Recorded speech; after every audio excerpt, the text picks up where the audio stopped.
আশা করি ভবিষ্যতে এলাকার লোকের এই কসমেটিক এই মুসলমানিটা খুব ভালো, কাটা নাই, ছিঁড়া নাই, কুচগলা নাই, ইত্যাদি নাই। আমি মনে হয় এটার দিকে মানুষের আগ্রহীত হওয়াটা খুব একটা ভালো। আমরা খুশি আছি ইনশাআল্লাহ। আসসালামু আলাইকুম।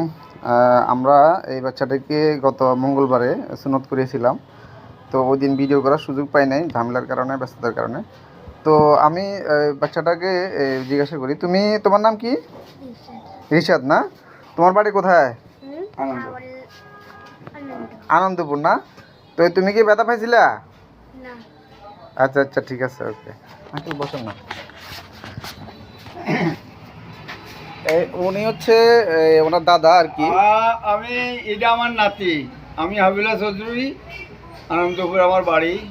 আমি নাতিকে নিয়ে এখানে এই ডিজিটাল কসমেটিক এই মুসলমানি করাইছি ইনশাল্লাহ। নাতিও ভালো আছে, আমার কাছে খুব ভালো লাগছে। তো আশা করি ভবিষ্যতে এলাকার লোকের এই কসমেটিক এই মুসলমানিটা খুব ভালো, কাটা নাই, ছিঁড়া নাই, কুচগলা নাই, ইত্যাদি নাই। আমি মনে হয় এটার দিকে মানুষের আগ্রহীত হওয়াটা খুব একটা ভালো। আমরা খুশি আছি ইনশাআল্লাহ। ধন্যবাদ আঙ্কেল। আসসালামু আলাইকুম।